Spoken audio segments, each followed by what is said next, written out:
জি, আপনারা দেখতেছেন যে বাংলাদেশ হাই কমিশন কুয়ালালামপুর মালয়েশিয়ার যে তাদের ওয়েবসাইট রয়েছে, তাদের ওয়েবসাইটে আমরা প্রবেশ করছি এবং কি যে রাজা ভাইয়ের যে পাসপোর্ট রয়েছে, রাজা ভাইয়ের পাসপোর্ট আমরা দেখতেছি যে ওনার পাসপোর্ট ডেলিভারি হওয়ার কথা ছিল যে জুলাই মাসের 2023 সালের যে 7 মাসে ওনার পাসপোর্টে ডেলিভারি হওয়ার কথা ছিল। এখন চলতেছে যেই 2024 সালের অক্টোবর মাসে আজকে যেই 4 তারিখ।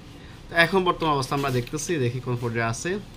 দেখুন এই পাসপোর্টটি এখন যে এখনও বলতেছে পাসপোর্টটি এখনও ঢাকাতে আসে পৌঁছায়নি, যে এখনও এরা সরি দুঃখিত, এরা অনেক মন্তব্য করতেছে। এখানে দেখতেছেন আপনারা যেই এখন আপনার মন্তব্য আপনি বলেন যে এই ভাইটি পাসপোর্টের জন্য দীর্ঘ কতদিন অপেক্ষায় রয়েছে।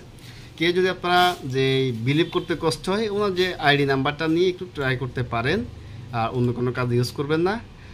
যে এই হলো বর্তমান সিচুয়েশন এবং কি এ সমস্ত বিষয়ে কথা বলতে গেলেই কিন্তু আমরা খারাপ। হাইকমিশন থেকে পেজ থেকে আমাদেরকে ব্লক করে দেওয়া হয় এবং কি আরও কত মন্তব্য অনেক জায়গার মধ্যে পড়তে হয়। তো সেক্ষেত্রে আমরা আশাবাদী যে আপনারা অবশ্যই পাসপোর্ট সংক্রান্ত বিষয়গুলো আরও সোচ্চার হবেন, নিজ থেকে প্রতিবাদ করবেন যে পাসপোর্ট হয়রানি নিয়ে যেন প্রবাসীদেরকে আর অবৈধ না হতে হয়। বৈধ সুযোগ পাওয়া সত্ত্বেও বৈধ হতে পারে না শুধুমাত্র পাসপোর্ট সমস্যার কারণে। আমরা এই সমস্ত বিষয় একটু লক্ষ্য রাখবো।